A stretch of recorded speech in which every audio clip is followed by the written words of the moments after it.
বেলায় রান্নাঘরে ঢুকে গরম গরম এক হাঁড়ি ভাত নামিয়ে ডুমো ডুমো করে ফুলকপি কেটে ভাজতে বসিয়ে দিলাম।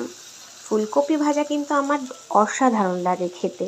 আমার ফুলকপির অন্য কোনো আইটেম সত্যি বলতে ভালোই লাগে না। আর ফুলকপি ভাজা যদি এইভাবে করা হয় তাহলে তো আর কোনো কথাই নেই।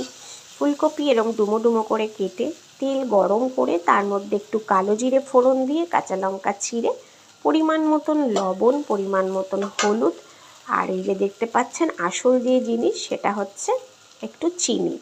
কারণ ফুলকপি ভাজা যদি একটু মিষ্টি মিষ্টি না হয়, সত্যি কথা বলতে এটা খাওয়ার থেকে আমার মনে হয় না খাওয়াই ভালো, অতটা ভালো লাগে না। আমি এইভাবে ফুলকপি ভাজা করে গরম গরম ভাত দিয়ে খেতে কিন্তু খুব পছন্দ করি। এইভাবে ফুলকপি ভাজা এইভাবে করে গরম গরম ভাতে যদি খান তো আমার মনে হয় না আর ফুলকপি দিয়ে কই মাছের ঝোল বলুন, ফুলকপি দিয়ে কাতলা মাছের ঝোল বলুন, ফুলকপির পকোড়া বলুন, কোনোটা আর ভালো লাগে। তো আমার কিন্তু এইভাবে ফুলকপি ভাজা গরম ভাতের সঙ্গে দারুণ লাগে। আপনাদের কাদের কাদের ভালো লাগে আমাকে কিন্তু বন্ধুরা অবশ্যই কমেন্টসে জানাবেন। টাটা।